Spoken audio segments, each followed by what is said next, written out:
I don't care how I feel. Yeah. I don't care if I feel happy or sad. It doesn't really affect what I do each day. I do the exact same things. I act the exact same way. I don't care. Yeah. I don't put weight to the significance of the emotion. So I always consider myself a happy person, but if I woke up and I was slightly less happy one day than another, it wouldn't affect anything I do, and I wouldn't put any relevance to it. I'm human, and that's life.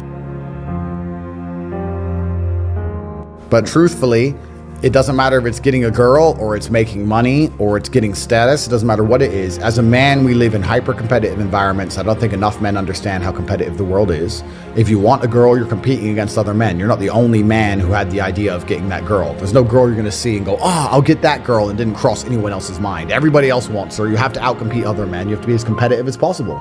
You have to be as successful as possible in all realms. You have to be as good looking, as funny, as smart, as spontaneous, as interesting, as charismatic, as rich as possible. You need to try very hard to be your absolute best. And as you become a better man, you'll crack through different tiers of attractiveness, and eventually you get to the top and you'll be able to have any girl you want. But the truth is, I have a lot of guys ask me, similar to your question, a guy will come to me and go, how do I get a girl? I'm like, bro, you're a loser. Yeah, but I know, but how do I get a girl? Well, you're a fucking loser. You're a loser. Why are you asking me? It's like saying, how do I win a race with a push bike? You're racing Ferraris. What do you want me to do? Yeah. There's only so much you can do. There's only so hard you can pedal. There's only so many tricks and tips. There's only so many game things you can say, so many pickup lines. If you're a loser, it's going to be very, very difficult, and it's going to get harder and harder. The game is rigged to become harder and harder for men. It's not getting easier. It's going the other way. And if you're going to be on a racetrack and there's going to be Ferraris there, and you're going to be on a pedal bike or in a Nissan, you're going to get smoked. That's the game. You have to up yourself. You have to improve yourself. I'm not going to lie to anybody here and say you don't have to improve yourself. You can stay a loser and get chicks, because you can't.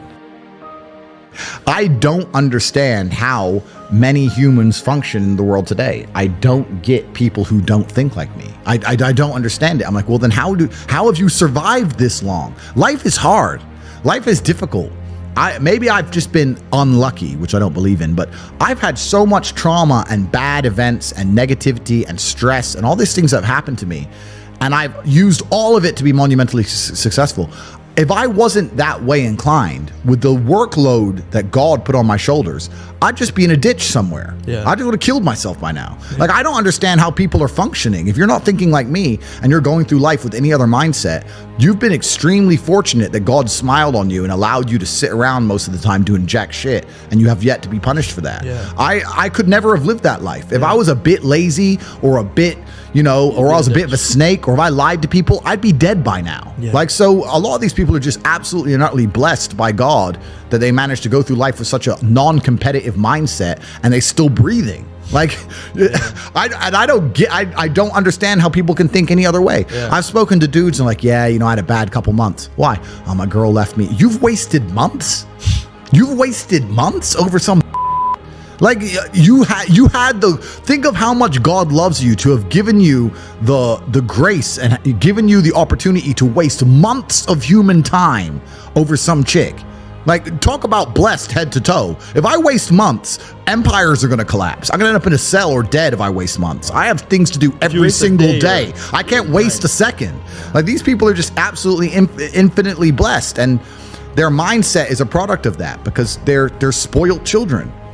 Absolutely spoiled children. If you're going through life with any other mindset besides a hyper-competitive one, where you are capable of competing with some of the most dangerous men on the planet in all their forms, me and my network, and also my competitors. If you don't have that mindset, then you have to understand that you are spoiled. You're spoiled by your reality, because there's a whole bunch of people out here daily who fail.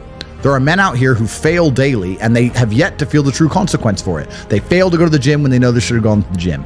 They fail because they forgot their keys and it took them 10 minutes to find them. They fail because they replied to a question they got sent on WhatsApp the wrong way. They fail because they didn't smile when they were supposed to. They didn't say please and thank you to that person who helped them. They fail because they didn't say hi to that girl who's looking at them out the corner of their eye. They just fail perpetually. They go through life missing every opportunity and just failing. And somehow we've built a society which is so soft, and God is so giving and so graceful, that they still have a place to eat and somewhere to sleep, and they're still surviving.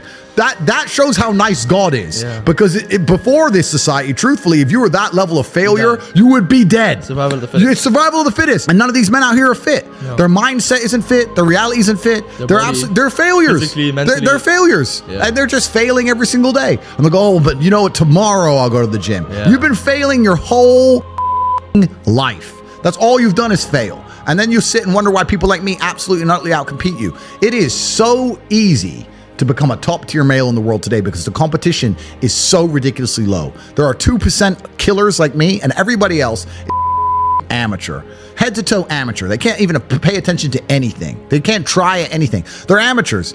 And it's really mind blowing to me because I've tried with all of my computational power to imagine having a mindset different to mine. And I just can't see a reality worth having. I can't see a reality worth living. I can't see how you're going to build a life worth experiencing if you have any other mindset. I can't see it. Yeah. I've never met somebody with a fantastic life who did not completely and utterly believe in themselves. I've never seen somebody massively succeed and they didn't believe in themselves, ever.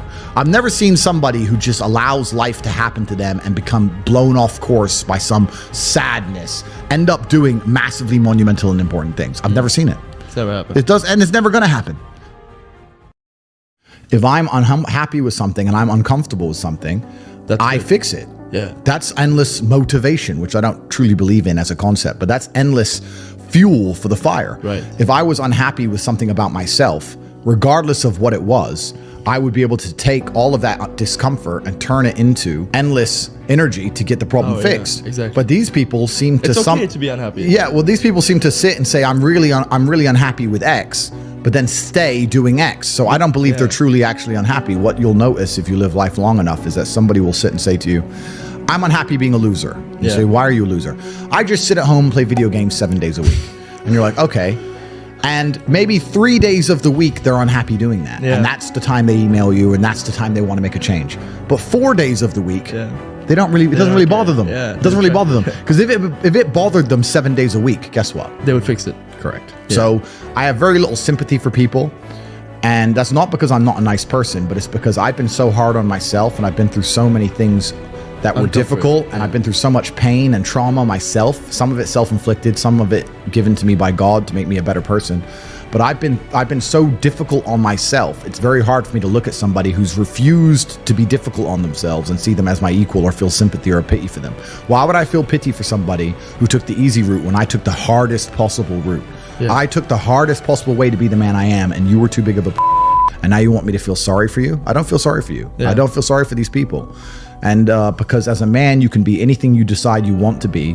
That's the beauty of being a male. You can build your character completely from the ground up, just like a video game. Every single thing about me that people respect, I built.